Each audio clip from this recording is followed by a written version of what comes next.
Oi, gente. Hugo Mota vai tentar enganar muita gente sobre o fim do 6 por 1 e tentar pegar a paternidade da proposta que historicamente sempre foi a diminuição da jornada de trabalho, sempre foi uma pauta da esquerda. E mais uma vez está sendo abraçada nesse caso por um governo de centro-esquerda e veio do movimento social de esquerda. Está sendo proposta por uma deputada de esquerda, a Erika Hilton, veio de um movimento com a participação do Rick Azevedo, um vereador de esquerda. E, historicamente, sempre, né?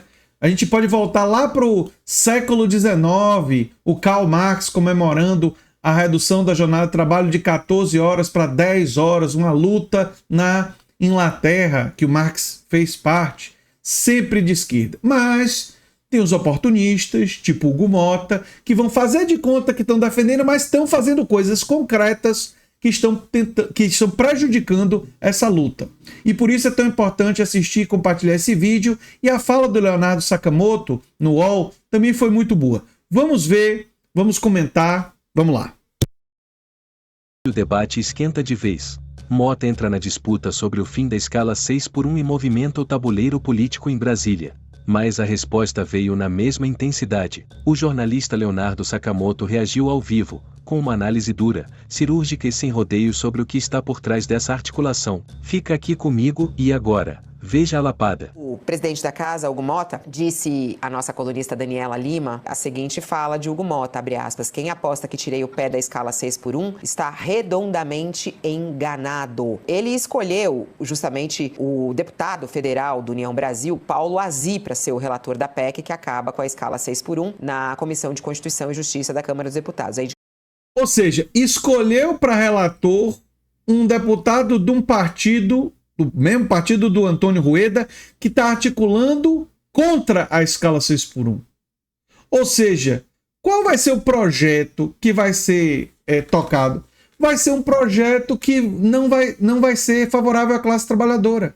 Vai ser um projeto que vai fazer concessões ao grande capital, com grande probabilidade.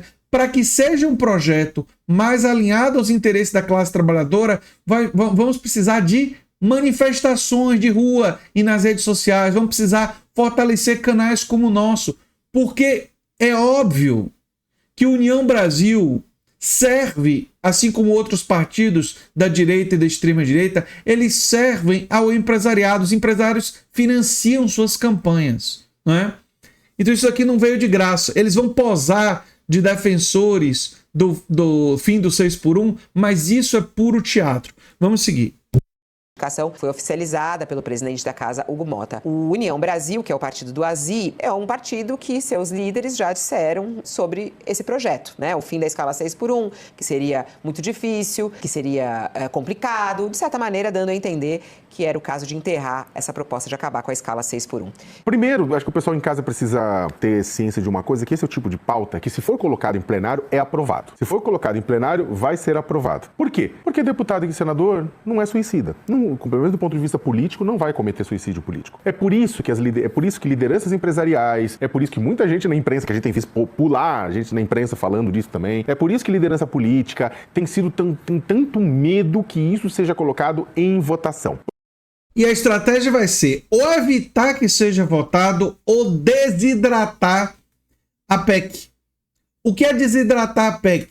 É fazer tantas alterações na proposta trazida pela esquerda que acabe não sendo grande vantagem para a classe trabalhadora. Por exemplo, fazer alguma coisa como 5 por 2, mas você mantém 40 horas e você tem para determinados salários, você tem uma redução salarial. Né? Para você ter a manutenção do salário, você vai ter que fazer as 44. Ou seja, na prática, não alterando nada. Ou seja, alguma estratégia vai ser utilizada para parar. O Rueda, né, já deixou claro, né, que está atuando, e o pessoal do PL, Valdemar da Costa Neto, estão atuando para evitar a votação. Essa é a estratégia deles. Porque eles sabem que, se for votada, mesmo os deputados dele votando favoravelmente, essa é uma pauta da esquerda e a população vai acabar percebendo que é da esquerda. Eles vão tentar negar isso, vão tentar enganar o povo, mas com tanta comunicação, é muito provável que a gente consiga, pelo menos parte da população, conscientizar que foi uma vitória da esquerda que isso fosse votado. Mas vamos seguir. Porque colocou em votação, a votação é aberta, não vai ser esse negócio, fica como tá, não, vai ser votação aberta e depois o eleitorado vai cobrar. É o tipo de pauta que o pessoal vai cobrar. A partir disso, acho que são 3 coisas para analisar. Primeiro, o comportamento do Hugo Mota. O Hugo Mota, neste exato momento, ele precisa de uma marca, ele precisa de algo para deixar registrado, ele precisa mostrar que não foi aquela pessoa que impediu o fim da 6-1, então ele vai recebendo pressão de vários lados, mas ele vai tocando. Só que aí a questão é que projeto vai ser apresentado ao plenário. Esta é a questão de R$1 milhão, né? R$1 bilhão. Tem vários projetos que foram apresentados pela Erika Hilton, por outras pessoas no Congresso, alguns deles propondo 36 horas por semana, 4x3, 5x2, enfim. Mas a probabilidade maior é uma redução de 44 horas semanais para 40 horas semanais e uma redução de 6-1 para 5-2, com manutenção do valor do salário igual. Vamos lá de novo, 44 para 40, 6-1 para 5-2, com manutenção. Já seria um avanço, mas muito tímido. Inclusive, a jornada de trabalho diário poderia e deveria cair de 8 horas para 7. Não há necessidade das pessoas trabalharem 8 horas por dia, poderiam trabalhar 7. Já tem estudos mostrando que isso teria várias vantagens, mas enfim, vamos seguir.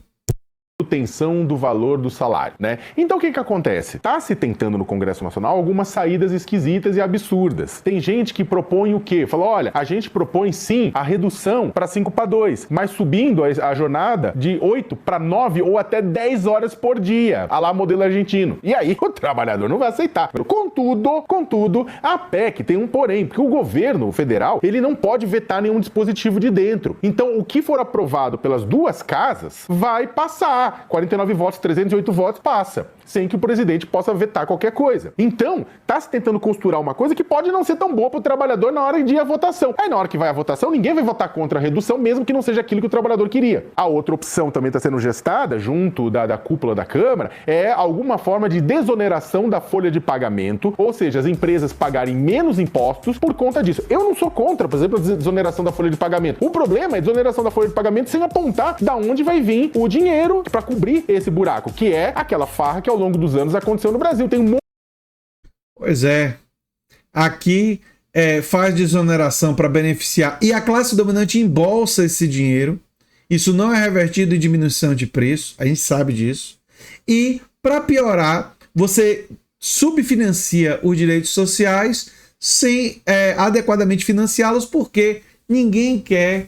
ninguém, eu estou exagerando, mas a grande maioria da chamada categoria política, eles não querem tributar os mais ricos e as corporações empresariais. É por isso que no Brasil nós temos mais de 300 bilhões de reais de renúncia fiscal.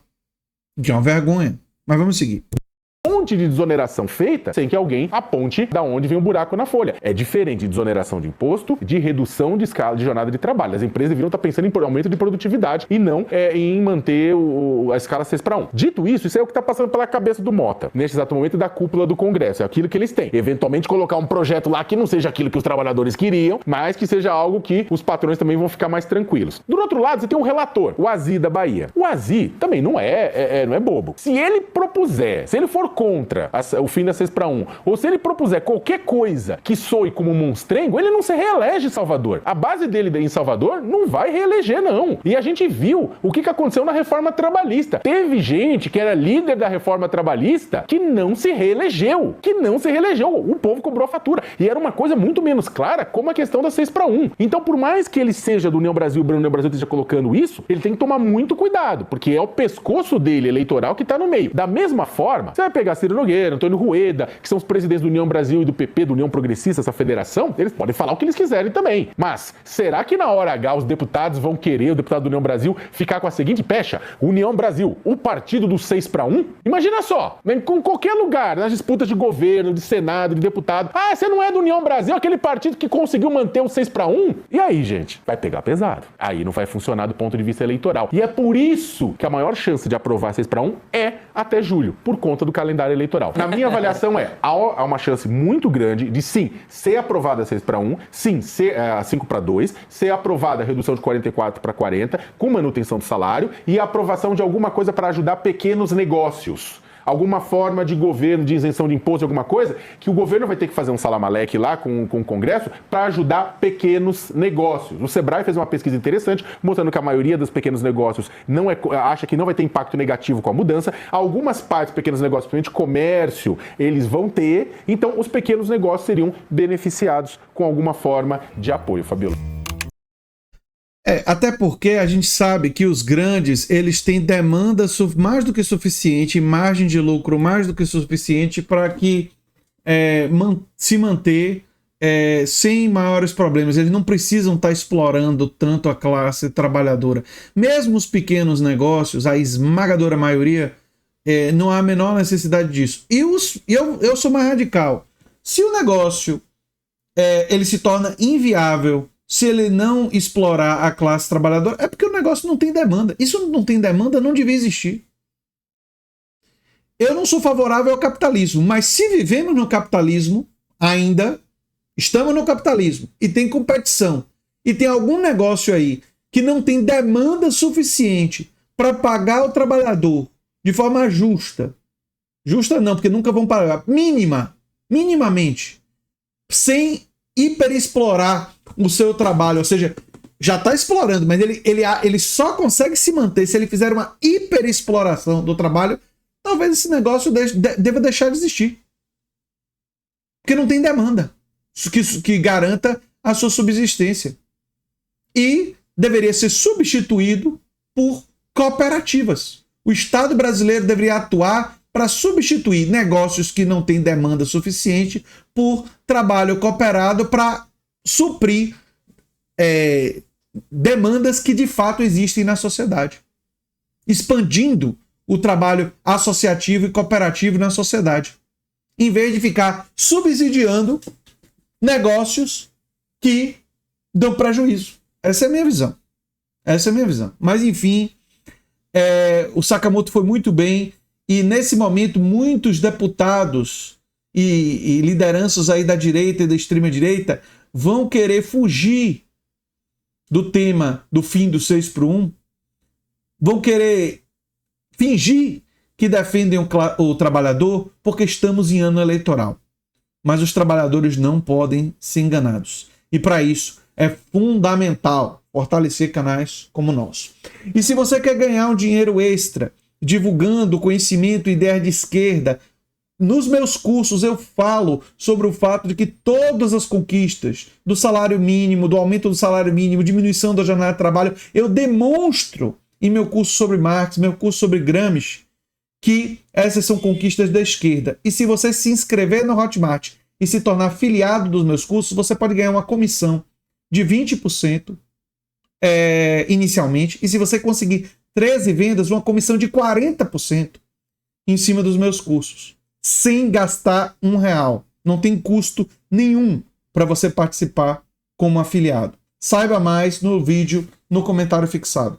E eu sou André Teixeira Jacobino, o canal é a Nova Máquina do Tempo. Se você gosta do que a gente faz, pode mandar um pix para andretj@terra.com.br, virar membro, apoiador, compartilhar o nosso conteúdo e ajudar a gente na luta pelos direitos da classe trabalhadora.